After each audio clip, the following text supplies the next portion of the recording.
औज़ुबिल्लाहि मिनश्शैतानिर्रजीम बिस्मिल्लाहिर्रहमानिर्रहीम। अस्सलामु अलैकुम वरहमतुल्लाहि वबरकातुहू। मैं हूँ सजाद अहमद और आप देख रहे हैं Sam Jat official YouTube channel. Mohammad bin Qasim Basra से शहराज और वहाँ से मकरान पहुँच गया। मकरान की सरहद पार करके जब लसबीला का पहाड़ी इलाका शुरू हुआ तो वहाँ कुछ मुश्किलात का सामना करना पड़ गया। भीम सिंह अपनी 20,000 फौज के साथ लसबीला के सिंधी गवर्नर की मदद के लिए पहुंच चुका था। इसने वहां एक मजबूत किला को अपना मरकज बनाकर तमाम रास्तों में माहिर तीर अंदाजों को बिठा दिया। जब इस्लामी लश्कर इन पहाड़ी इलाकों में पहुंचा तो भीम सिंह के सिपाहियों ने हमले शुरू कर दिए। 30-40 सिपाहियों का गिरोह किसी पहाड़ी या टीले से अचानक निकलता और इस्लामी लश्कर का तीर बरसा कर गायब हो जाता था। घोड़ों पर सवार इस्लामी सिपाही इधर उधर होकर खुद को बचा तो लेते, मगर ऊंट सवार इन हमलों से शदीद परेशान थे, क्योंकि ऊंट बदल कर इधर उधर भागने लग जाते थे, जिनको काबू करना बहुत मुश्किल था। ये सूरत हाल देख कर मोहम्मद बिन कासिम ने हर अव्वल दस्ते की तादाद में इजाफा कर दिया, जिससे दुश्मनों के हमले का मुकाबला करना आसान हो गया। मगर चलाक दुश्मन फिर भी इतना शदीद हमला करता कि इस्लामी का लश्कर बौखला जाता था। शाम को मोहम्मद बिन कासिम ने अपनी तजर्बाकार सलारों को बुलाया और इनसे मशवरा चाहा। कुछ ने कहा कि पहाड़ी सिलसिले की बजाय समंदर के साहिल के साथ साथ आगे बढ़ा जाए, मगर मोहम्मद बिन कासिम ने तजवीज़ को नापसंद किया। इसने कहा कि जब तक ये इलाका दुश्मन से पाक नहीं हो जाता हमारा आगे बढ़ना खतरनाक है। हमारा असल मकसद दीबल पहुंचना नहीं बल्कि सिंध को फतह करना है, जहाँ पर मजलूम लोगों को राजा दैर के जुल्म से निजात दिलानी है। एक सलार ने कहा, मोहतरम, अगर इस मुहिम के दौरान आपको कोई नुकसान हो गया तो क्या होगा? मोहम्मद बिन कासिम ने कहा, कदीसिया की लड़ाई में ईरानियों को अपने बड़े लश्कर के बावजूद इसलिए शिकस्त हुई थी कि उन्होंने अपने सिपा सलार को अपनी ताकत माना हुआ था। जब रुस्तम मारा गया तो मुसलमानों के मुट्ठी भर लश्कर के मुकाबले से भाग गए, मगर इसके बरक्स मुसलमानों के सिपा सलार साद बिन अबी वकास रजी अल्लाह ताला अन्हु जख्मी हालत में घोड़े पर सवार होने के काबिल नहीं थे और इन्हें मैदान से लग बैठना पड़ा, मगर पूरा लश्कर खुद एतमादी से सिपा सलार की गैर मौजूदगी का एहसास किए बगैर लड़ता रहा था। हम बादशाहों और सलारों के लिए नहीं लड़ते बल्कि अल्लाह ताला के लिए लड़ते हैं। बादशाहों और सलारों पर भरोसा करने वालों को हमेशा जिल्लत मिली है, मगर हमारा ईमान इतना मजबूत होना चाहिए कि हम अल्लाह ताला की बारगाह में हाजिर हैं।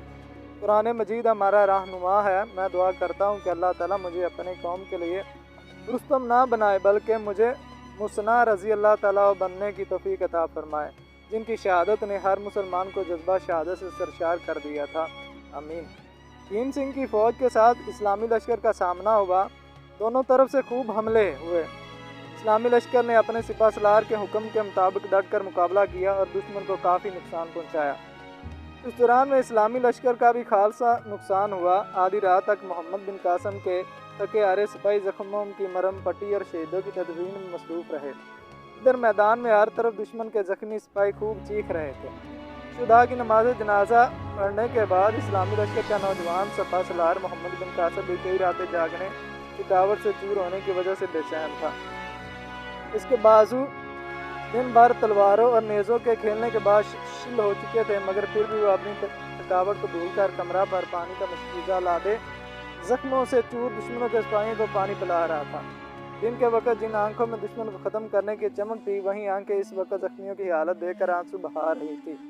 वो हाथ जिनमें पकड़ी तलवार दुश्मन के लिए मौत का पैगाम थी, वहीं हाथ अब दुश्मन के जख्मों पर मरहम लगा रहे थे। इस्लामी लश्कर के सिपाही भी दिन भर की लड़ाई से थक चुके थे, मगर वह भी अपने सिपा सलार का जज्बा देकर इसकी मदद कर रहे थे।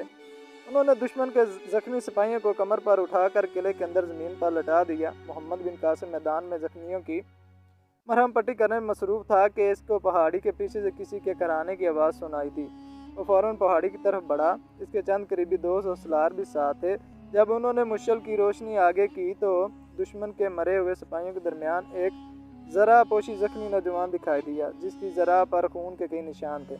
इसके सीने में एक तीर उतरा हुआ था। इसके हाथ से तलवार तो छूट चुकी थी, मगर वह दूसरे हाथ में सिंध का झंडा थामे हुए था। मोहम्मद बिन कासिम ने ज़मीन पर घुटनों के बल बैठे हुए जख्मी को उठकर बैठने में मदद दी और चंद घूंट पानी पिलाया। पानी पीकर नौजवान ने आंखें खोल दी। जख्मों से इसका बदन दुख रहा था। जख्मी नौजवान ने जब इस्लामी लश्कर के सिपाहियों को देखा तो सिंध के झंडे को मजबूती से थाम लिया। एक सलार ने नौजवान को गौर से देखते हुए कहा, ओ, ये तो भीम सिंह है। भीम सिंह ने आंखें खोलते हुए कहा, मुसलमानों तुमको मुबारक हो। मोहम्मद बिन कासिम ने अपने एक साथी से पूछा कि भीम सिंह ने क्या कहा है। साथी ने अरबी में तर्जुमा करते हुए कहा, किसने कहा है आपको फतह मुबारक हो। मोहम्मद बिन कासिम ने भीम सिंह को सहारा देते हुए कहा, मैं हैरान हूँ कि सिंधी फौज ऐसे बहादुर सिपा सलारों की मौजूदगी में मैदान से भाग गई। फिर एक सलार ने भीम को बैठने के लिए सहारा दिया और मोहम्मद बिन कासिम ने खुद इसको पसली से तीर बाहर निकाला और मरहम लगा दिया। किला बहुत छोटा था, इसलिए फौज के लिए जगह कम पड़ी। मोहम्मद बिन कासिम ने बाकी सिपाहियों को किले से बाहर पड़ाव करने का कह दिया और अपने जख्मी सिपाहियों के साथ दुश्मन के जख्मी सिपाहियों को खैमों में जगह दे दी। इसने तमाम जराहों और तबीबों को हुक्म दिया कि दुश्मन के जख्मी सिपाहियों का खास ख्याल रखें और कोई कोताही न करें, क्योंकि मोहम्मद बिन कासिम खुद भी जराई और तिब का फन जानता था, इसलिए वो खुद भी जख्मियों के खैमों का चक्कर लगाकर सबकी खैरियत पूछता था। वो दुश्मन के सिपाहियों से अरबी में बात करता तो इसका साथी सिंधी में तर्जमा कर देता। इस पैगाम में वो कहता, आप लोग फिक्र न करें, आप सब बहुत जल्द तंदुरुस्त हो जाएंगे। आप लोग ये ना समझे कि आप हमारी कैद में हैं, बल्कि सेहतमंद होने के बाद आप लोग जहाँ जाना चाहें चले जाना। दुश्मन के जख्मी सिपाही मोहम्मद बिन कासिम के रवैये पर हैरान थे। वो कहने लगे, भगवान के लिए आप खुद आराम करें, मगर मोहम्मद बिन कासिम कहता है ये इसका फ़र्ज़ है जो वो पूरा कर रहा है। जख्मियों में भीम सिंह मोहम्मद बिन कासिम की खास तवज्जो का मरकज़ था। वो खुद इसके जख्म साफ करता और मरहम पट्टी करता था। आखिर इंसानी तरीका सबसे कम उम्र सलार सहरा समंदर और जंगल पार करता हुआ अपनी मंजिल दीबल के करीब पहुंच गया। दीबल का किला बहुत मजबूत और बड़ा था। राजा दैर की फौज ने खुले मैदान की बजाय किला में बंद होकर मुकाबला करने का सोचा। यूं राजा दायर की फौज किले में बंद होकर मुसलमानों पर हमला कर रही थी और मुसलमान खुले मैदान में इसका मुकाबला कर रहे थे। क्योंकि राजा दायर की फौज किले में बंद थी, इसलिए मोहम्मद बिन कासिम की फौज का नुकसान ज़्यादा हो रहा था। दीबल का मुआसरा किए एक हफ्ता होने को था। इस दिनों में इस्लामी लश्कर के कई जवानों ने किले की दीवार पर चढ़ने की कोशिश की, मगर राजा दायर के सिपाही इन पर गर्म तेल फेंक देते और मुसलमान सिपाहियों को मजबूरन वहाँ से दूर हटना पड़ता था। मोहम्मद बिन कासिम नौजवानी में भी ज़बरदस्त सोच का मालिक था। वो इस्लामी लश्कर को मजबूत बनाने के लिए बहुत कारनामे दे चुका था, इसलिए वो सिंध फौज का मुकाबला करने के लिए पत्थर फेंकने की मशीन मंजीक भी लेकर आया था। ये बहुत बड़ी थी, जिसको देखकर ही खौफ आने लगता था। इस मंजीक का नाम अरूस था। रास्ते में पहाड़ी इलाके की वजह से इसको समंदर राह से यहाँ लाया गया था। जब दीबल के किले का मुआसरा किए एक हफ्ता हो गया तो इस्लामी लश्कर के सिपाही अरूस को खींच कर मैदान जंग में ले आए। उनके पास इसके अलावा छोटी मंजीक भी थी, जिससे पत्थर फेंक कर इन्होंने किले की दीवार के कुछ हिस्से कमज़ोर कर लिए थे। सिंधी सिपाहियों ने अरूस को देखा तो इनके होश उड़ गया और इन्हें यकीन हो गया कि अब ये अजीब मशीन बहुत जल्द किले की दीवार को तोड़ देगी। शाम होने से पहले अरूस के जरिए किले की मजबूत दीवार पर भारी पत्थर फेंके गए, मगर कामयाबी ना हुई। अगले दिन सुबह सवेरे मोहम्मद बिन कासिम ने अरूस के जरिए शहर पर संगे बारी शुरू कर दी। शहर के दरमियान एक बुलंद मंदिर था, जिसके गुंबद की ऊंचाई 40 फुट से ज़्यादा थी। इस मंदिर में तमाम हिंदू पूजा करते थे। इस पर सुर्ख रंग का एक झंडा लहराता था। हिंदुओं का अकीदा था कि जब ये झंडा लहराता रहेगा इसका कोई नुकसान नहीं पहुंच सकता। तमाम देवता इनकी हिफाजत करेंगे और दुश्मन की फौज को ज़रूर शिकस्त होगी। ये झंडा बाकी झंडों से ज़्यादा ऊंचा था। मंजीक को इस्तेमाल करने में मोहम्मद बिन कासिम को ख़ास महारत हासिल थी। जब मोहम्मद बिन कासिम को इस बात का इल्म हुआ तो उसने अरूस का निशाना खुद अपने हाथों से झंडे पर सीधा किया और पत्थर फेंक कर झंडे को गिरा दिया। झंडा गिरने से हिंदुओं में हलचल मच गई। वो किले से बाहर निकलकर मुसलमानों का मुकाबला करने लगे। अब वो मुसलमानों को मारने या खुद मरने का फैसला कर चुके थे। मोहम्मद बिन कासिम ने एक फैसला कुन हमले का हुक्म दिया और इस्लामी लश्कर अल्लाह अकबर के नारे बुलंद करते हुए किले की सीढ़ियों, दीवारों और दरवाज़ों पर चढ़ गया और सिपाही चारों तरफ से मजबूत सफ़े बनाकर खड़े हो गए। हिंदुओं ने कई ज़ोरदार हमले किए, मगर मुसलमान सिपाहियों ने इनके हमले का भरपूर जवाब दिया और लाशों के ढेर लगा दिए। राजा की फौज बददिल होकर पीछे हट गई और इस्लामी लश्कर एक रेले की तरह किले में दाखिल हो गई। नारा तकबीर अल्लाह अकबर की गूंज में राजा की बच्ची कच्ची फौज ने खौफ खाकर हथियार डाल दिए। किले पर कब्जा करने के बाद इस्लामी लश्कर ने फजर की नमाज दीबल के गवर्नर के महल में पढ़ी और सूरज तुलू होने के बाद वो दीबल शहर में आ गया। दीबल का हुक्मरान राजा दैर भी एक बहुत बड़े और ताकतवर हाथी पर सवार होकर मैदान जंग में आ गया। मोहम्मद बिन कासिम ने मौका पाकर राजा दैर के हाथी की सूंड काट दी। हाथी इस हमले से बुरी तरह बौखला गया और पागलों की तरह उछलने लगा। राजा दैर जो अपने किले और दरबार में शेर की तरह गिरजा करता था, अब गीदड़ की तरह मैदान से भागने की राह तलाश करने लगा। मगर शेर दिल मोहम्मद बिन कासिम के चंद वार इसको ख़त्म करने के लिए काफ़ी रहे। राजा दैर की मौत के बाद हिंदुओं का जोर टूट गया और वह मैदान छोड़कर भागने पर मजबूर हो गए। मुसलमान अपने जर्नैल मोहम्मद बिन कासिम की सरबराही में फतह की हैसियत से शहर में दाखिल हुए हिंदू कौम डर रही थी कि अब मुसलमान उनके साथ नामालूम कैसा सलूक करेंगे। मगर जब वो शहर में दाखिल हुए तो मोहम्मद बिन कासिम ने ऐलान कर दिया, किसी को कुछ नुकसान नहीं पहुंचाया जाएगा, किसी किस्म की लूट मार नहीं होगी और ना ही किसी को कैद किया जाएगा। मेरा कोई सिपाही किसी मंदिर की हुरमती भी नहीं करेगा। सब लोगों की इजाज़त है कि वह अपनी मर्ज़ी के मुताबिक ज़िंदगी गुजारें। मोहम्मद बिन कासिम के इस हुक्म ने तमाम लोगों को हैरत में मुबतला कर दिया। इस्लामी लश्कर की आमद से पहले लोग फिक्रमंद थे कि उन्हें शदीद नुकसान पहुंचाया जाएगा, मगर उन्होंने मुसलमान जर्नैल का हुक्म सुनकर खुशी का इजहार किया। तमाम लोगों ने खुशी से इस्लामी लश्कर का इस्तकबाल किया। हिंदुओं को इबादत के लिए मुकम्मल आज़ादी दी गई। मोहम्मद बिन कासिम ने उन तमाम अरब सौदागरों को आज़ाद कर दिया जिनको राजा दैर के डाकू ने लूट कर कैद कर लिया था। तमाम कैदियों ने रहा होकर खुशी का इजहार किया और मोहम्मद बिन कासिम को ढेरों दुआएं दी। मोहम्मद बिन कासिम ने इन सौदागरों को लूटने वाले तमाम डाकुओं को गिरफ्तार करके उन्हें सख्त सजाएं दी। मोहम्मद बिन कासिम की आमद के बाद सिंध में रफ्ता रफ्ता दूसरे इलाकों में भी इस्लामी लश्कर की फतवाहत का सिलसिला जारी रहा और वो कई इलाके फतह करते चले गए। इन कामयाबियों के बावजूद मुसलमान फौज का रवैया वहीं रहा जिसका हुक्म मोहम्मद बिन कासिम ने दिया हुआ था। इन इलाकों की राया मुसलमान फौज को हमलावर समझने की बजाय अपना निजात दहंदा और दुखों को दूर करने वाला समझने लग गए। खासतौर पर इस अजीम नौजवान सिपह सलार ने जब हिंदुओं में किसी भी जात पात और ऊंच नीच की तमीज़ किए बगैर तमाम मुसलमानों को बराबरी का हक दे दिया तो कम जात वाले हिंदुओं में खुशी की लहर दौड़ गई। ये हिंदू हमेशा से जुल्म की चक्की में पिस रहे थे। उन्होंने खुद को ऊंची जात के हिंदुओं के बराबर खुद को महसूस किया तो उनकी आंखें खुल गई। उन्होंने इस मुसलमान जर्नैल को नहायत अजमत, इज़्ज़त और एहतराम से देखना शुरू कर दिया। मोहम्मद बिन कासिम नहायत नेक दिल और पक्का मुसलमान था। इसने शहर के वसत में एक बहुत बड़ी मस्जिद तमीर करवाई। सिंध के इलाके में ये पहली मस्जिद थी। इस इलाके के लोगों ने छोटे बड़े अमीर गरीब हर तरह के मुसलमान को इकट्ठे एक साथ में खड़े देखा तो उन्होंने दीन इस्लाम को सबसे बेहतर मजहब मान लिया। ये मसवात का अमली नमूना था। वक्त गुजरने के साथ साथ लोगों के दिलों में सच्चाई और मसवात की रोशनी ने उजाला कर दिया, जिससे वह खुशी से दीन इस्लाम में दाखिल होने लगे। जो सिंध में इस्लाम की जड़ें मजबूत से मजबूत तर होती चली गई। फिर मोहम्मद बिन कासिम ने वहाँ से आगे बढ़ने का फैसला कर लिया। सिंध के मुकामी लोग अपने मौसन और हमदर्दी से जुदाई का तस्वर भी नहीं कर सकते थे। उन्होंने कभी सोचा भी ना था कि जिसने इन्हें किसी भी जात पात की तफरीक से पाक निज़ाम दिया था वो इस तरह छोड़कर वापस चला जाएगा। तमाम लोग अपने घरों से बाहर निकल आए और गलियों और बाज़ारों में आकर मोहम्मद बिन कासिम की सवारी से लिपट कर रोने लग गए। उसे वापस जाने से रोक रहे थे। मोहम्मद बिन कासिम का अपना दिल भी यहाँ के लोगों के जज्बे से बहुत मुतासिर था। उसने तमाम लोगों को समझाया कि एक इंसान का होने या ना होने से कोई फ़र्क नहीं पड़ता। मैं तुम लोगों में दीन इस्लाम का एक ऐसा निज़ाम छोड़कर जा रहा हूँ जिसका हुक्म हमारे नबी करीम सल्लल्लाहु अलैहि वसल्लम ने दिया था। तुम इस निज़ाम पर अमल करते रहना क्योंकि यही निज़ाम तुम्हें सीधी राह दिखाएगा। दिबल के मरकज़ी शहर के लोग जमा होकर मोहम्मद बिन कासिम को रुखसत कर रहे थे। औरतें आगे बढ़कर सिपाहियों के गले में हाथ डाल रही थी। मुसलमानों ने सिंध के लोगों को ज़िंदगी का ऐसा रुख दे दिया था जिसके ज़रिए इनको इंसानियत का एहसास हो गया था। अभी मोहम्मद बिन कासिम अपने लश्कर के साथ वापसी के लिए मुड़ा ही था कि इसको 50 मुसल्लह अरब आते दिखाई दिए। मोहम्मद बिन कासिम इस वक्त अपने घोड़े पर सवार लश्कर की सफ़ों का जायज़ा ले रहा था। इसने जब आने वाले अरब बशिंदों को देखा तो इसको तअज्जुब हुआ क्योंकि आने वाले नहायत तेज़ रफ्तारी से इसकी तरफ बढ़ रहे थे। जब अरब बशिंदे मोहम्मद बिन कासिम के करीब पहुँचे तो उसने देखा कि इनके साथ वो सलार भी थे जो चंद रोज़ पहले बसरा रवाना हो गए थे। एक सवार ने आगे बढ़कर मोहम्मद बिन कासिम को हिकायत पेश करते हुए कहा, ये अमीरुल मोमिनीन सुलेमान बिन अब्दुल मालिक का ख़त है। मोहम्मद बिन कासिम फ़ौरन चूका, क्या अमीरुल मोमिनीन सुलेमान? सवार ने जवाब दिया, जी हाँ, खलीफा वलीद बिन अब्दुल मालिक वफ़ात पा चुके हैं। अब सलमान बिन अब्दुल मालिक मुसलमानों के खलीफा हैं।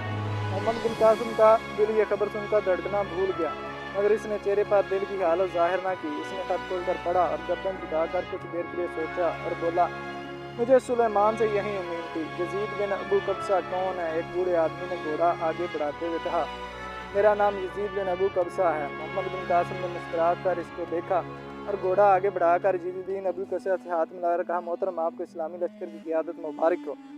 मैं अमीरुल मोमिन की हथकड़ियाँ और बेड़ियाँ पहनने के लिए हाजिर हूँ। आपको खलीफा ने जो हुक्म दिया है इस पर अमल करें। यजीद बिन अबू कब्सा इस मौका पर मोहम्मद बिन कासिम की मुस्कुराहट देखकर बहुत मुतासर हुआ। इसने इस्लामी लश्कर के सिपाहियों की तरफ देखा जो मोहम्मद बिन कासिम के हुक्म के मुंतज़र थे। फिर इसने देखा कि सलार लश्कर जो वलीद बिन अब्दुल मालिक की वफ़ात और सुलेमान बिन अब्दुल मालिक की खिलाफत का सुनकर मोहम्मद बिन कासिम के गिरद जमा हो गए थे। इस वक्त यजीद बिन अबू कब्सा ने महसूस किया कि वो खुद 1 लाख से ज़्यादा सिपाहियों के लश्कर का कैद नहीं बल्कि मुजरम है और इनके असल कैद के सामने मुजरम की तरह खड़ा है। मोहम्मद बिन कासिम के ये अल्फाज मैं अमीरुल मोमिनीन की हथकड़ियाँ और बेड़ियाँ पहनने के लिए हाजिर हूँ बार बार गूंज रहे थे। इसकी नज़रें मोहम्मद बिन कासिम की नज़रों का सामना करने से घबरा रही थीं। इसने कई मरतबा अपनी नज़र उठाने की कोशिश की, मगर इसमें इतनी ताब नहीं थी कि वो उठी रहती। आखिर इसने अपने साथियों की तरफ देखा। इन सब की गर्दनें नज़रें भी झुकी हुई थी। यजीद बिन अबू कब्सा की ज़ुबान कुछ कहना चाहती थी, मगर अल्फाज नहीं मिल रहे थे। आखिर इसने कहा, ऐ मेरे दोस्त, कुदरत ने ये जिल्लत मेरे नसीब में लिखी हुई थी। मोहम्मद बिन कासिम ने इसकी बात रोकते हुए कहा, नहीं, हरगिज़ नहीं, आप परेशान ना हो, आप फ़कत इल्ची हैं। आपने खलीफा का पैगाम मुझे दिया है, इसमें आपका कोई कसूर नहीं। शाम के वक्त रोड के हर गली कूचे में गम और गुस्से से शोर मचा हुआ था। हजाज बिन यूसुफ के ख़ानदार और सुलेमान बिन अब्दुल मालिक की दुश्मनी की खबर सबको मिल चुकी थी। हर घर में सिंध के नए गवर्नर की आमद और मोहम्मद बिन कासिम की वापसी की बातें हो रही थीं। शहर के हज़ारों लोग, जिनमें औरतें और बच्चे भी शामिल थे, सब शाही महल के बाहर जमा थे और मोहम्मद बिन कासिम की वापसी का फैसला वापस लेने का कह रहे थे। मगरब की नमाज के बाद मोहम्मद बिन कासिम की फ़ौज के तमाम बड़े अहदेदारों को महल के बड़े कमरे में जमा किया गया और मोहम्मद बिन कासिम को भी शिरकत पर मजबूर किया गया। इस मौका पर मोहम्मद बिन कासिम ने कहा, मैं सुबह दमिश्क रवाना हो जाऊँगा। मैं अपने इस फैसले पर अमल करूँगा। एक मुजाहिद और सिपाही का सबसे पहला और बड़ा फ़र्ज़ अमीर की बात मानना है। आप आज इसके वाक़या से परेशान मत हों, बल्कि नए हाकिम का भरपूर साथ दें। शायद अमीरुल मोमिनीन सलमान ये देखना चाहते हैं कि मेरे दिल में अमीर का हुक्म मानने का कितना जज्बा है। मैं अपने अमीर का हर फैसला कबूल करता हूँ। दमिश्क में वो मुझसे खफा थे।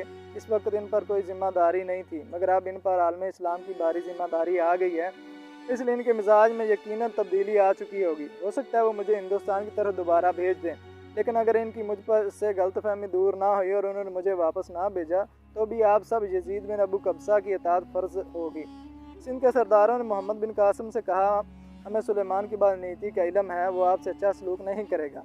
हम आपके इरशाद पर आग में कूद सकते हैं, मगर आपको हमारे सामने हथकड़ियों और बेड़ियों में जकड़ा जाइए हमें कबूल नहीं। आप इनके साथियों के दिल में नए खलीफा का एहतराम होगा, मगर हम आपका एहतराम करते हैं। हम ऐसे खलीफा का एहतराम नहीं करते जो सिंध को एक मौसम से महरूम कर दें। हम ज़िंदगी और मौत का वादा आपके साथ कर चुके हैं। आप सिंध में रहें। अगर आप गर्भसाथी आपका साथ छोड़ भी जाएं, हमारी 1,00,000 तलवारें आपके हक में बुलंद होंगी। भगवान के लिए हमें अकेला छोड़कर ना जाएं। एक और सरदार ने कहा, आप कम अज़ कम इस वक्त तक यहाँ रहें जब तक खलीफा सलमान की नीयत का इल्म ना हो जाए। अब खुद फैसला करें कि यहाँ की हज़ारों लावारिस बेवाएँ आपको सहारा, हज़ारों यतीम आपको अपना सरपरस्त और हज़ारों बूढ़े आपको अपनी औलाद समझते हैं। अगर आपको यकीन ना आए तो ज़रा बाहर जा कर देखें, वो लोग आपकी रवानगी के ख्याल से तड़प रहे हैं। ये कहकर सिंधी मौजद की आवाज़ भर गई। वो चेहरे को हाथों में लेकर सिसकियाँ भरने लगा। मोहम्मद बिन कासिम ने कहा, मैं अपने हर सिपाही को अपनी जान से ज़्यादा अजीज़ समझता हूँ। मेरा हर सिपाही जज्बे के लिहाज से मोहम्मद बिन कासिम है। मुझे दरबार खिलाफत के हुक्म को हर हाल में मानना है। अब सब मेरे असार पर अपनी जान कुर्बान करने का वादा कर चुके हैं, इसलिए मैं आपसे कहता हूँ कि सिंध से जाते हुए मुझे दुखी ना करो। मैं एक मुतमईन दिल से जाना चाहता हूँ। यहाँ पर इस्लाम कबूल करने वाले सब लोग अजीम हैं। आप सिंध का मुस्तकबिल किसी मोहम्मद बिन कासिम का मुताज नहीं होगा। ईशा की नमाज का वक्त हो गया और मेरी हालत कुछ ऐसे मुसाफिर जैसी है जिसने एक तवील सफ़र करना हो और उसे आराम की ज़रूरत हो। भीम सिंह जो मोहम्मद बिन कासिम से बहुत मुतासर था, इसने फ़ौरन कलमा तौहीद पढ़ा और कहा, मैं अगर इस्लाम की खूबियों को देखना चाहूँ तो वो आप में मौजूद है। मेरे नज़दीक सच्चा मुसलमान वही है जो आप जैसा मुसलमान हो। मोहम्मद बिन कासिम ने आगे बढ़कर भीम सिंह को गले से लगा लिया और कहा, मेरे भाई, मुसलमानों में तुम्हें मेरे जैसे हज़ारों इंसान मिलेंगे। फिर कमरे में मौजूद सिंध के मज़ीद सरदारों ने भी कलमा तौहीद बुलंद आवाज़ से पढ़ा और मुसलमान हो गए। सब ने मिलकर इशा की नमाज़ पढ़ी। सुबह के वक्त शाही महल का दरवाज़ा कई हज़ार लोगों में घिरा हुआ था। मोहम्मद बिन कासिम जब दरवाजे से बाहर आया तो लोग एकदम रास्ता बनाकर दोनों तरफ खड़े हो गए। फौज के बड़े अहदेदारों ने आगे बढ़कर हाथ मिलाया। जब भीम सिंह की बारी आई तो वो बेख्तियार मोहम्मद बिन कासिम से लिपट गया। इसकी आंखों से आंसू का सैलाब जारी था। इसने मोहम्मद बिन कासिम से कहा, मेरे मोहसिन, आपने मेरा इस्लामी नाम तजवीज़ नहीं किया। मोहम्मद बिन कासिम ने मुस्कुरा कर इसकी तरफ देखा और कहा, अगर तुमको पसंद आए तो अपना नाम सैफुद्दीन रख लेना। भीम सिंह ने ऊंची आवाज़ में कहा, ए लोगो, सुन लो, मेरा नाम आज से सैफुद्दीन है। तुम गवाह रहना कि ये नाम मोहम्मद बिन कासिम ने दिया है। महल की सीढ़ियों पर एक सिपाही सफ़ेद घोड़ा लेकर खड़ा था। मोहम्मद बिन कासिम सीढ़ियाँ उतरकर घोड़े पर सवार होने लगा तो यजीद बिन अबू कब्सा फ़ौरन आगे बढ़ा और घोड़े की बाग थाम कर खड़ा हो गया। मोहम्मद बिन कासिम ने मना करने के बावजूद लोग इसकी टांगों और पाँव को हाथ लगाकर चूम रहे थे। इसने कई मरतबा इनको ऐसा करने से रोका, मगर जब इसको पता चला कि यहाँ की रवायत है कि किसी देवता नुमा इंसान को इज़्ज़त देनी हो तो ऐसा किया जाता है, तो इनकी अकीदत देकर खामोश हो गया। मोहम्मद बिन कासिम ने लोगों के हजूम की तरफ देखा और हर आंख अश्क बहार थी। लोग बेचैन खड़े थे, जैसे इनका कोई करीबी अजीज इनसे दूर जा रहा है। औरतें हसरत से इसे देख रही थी कि इनकी इज्जत का रखवाला इन्हें छोड़कर जा रहा है। बूढ़े अपने आप को लावारस महसूस कर रहे थे। लोगों ने मोहम्मद बिन कासिम के रस्ते को फूलों से भर दिया था। और उनके बूढ़े बता रहे थे कि उन्होंने ये मंजर किसी बादशाह की आमद पर भी नहीं देखा था, तो जिसको अपना दुश्मन समझते वही इनका सच्चा हमदर्द बना था। सैफुद्दीन भीम सिंह अपने साथियों के साथ एक ऊंचे टीले पर खड़ा मोहम्मद बिन कासिम को जाते हुए देखता रहा था। इसने अपने साथियों से कहा, तुम सब लोग देख लो कि सिंध का आफ्ताब आज दोपहर के वक्त गुरूब हो रहा है। ये कहकर वो एक बार फिर फूट फूट कर रोने लगा। मस्जिद नबी सल्लल्लाहु अलैहि वसल्लम में नमाज ज़ोहर पढ़ के जब उमर बिन अब्दुल अजीज़ बाहर तशरीफ़ लाए तो उन्होंने देखा कि घुड़सवार नहायत तेज़ी से इनके पास आकर रुका है।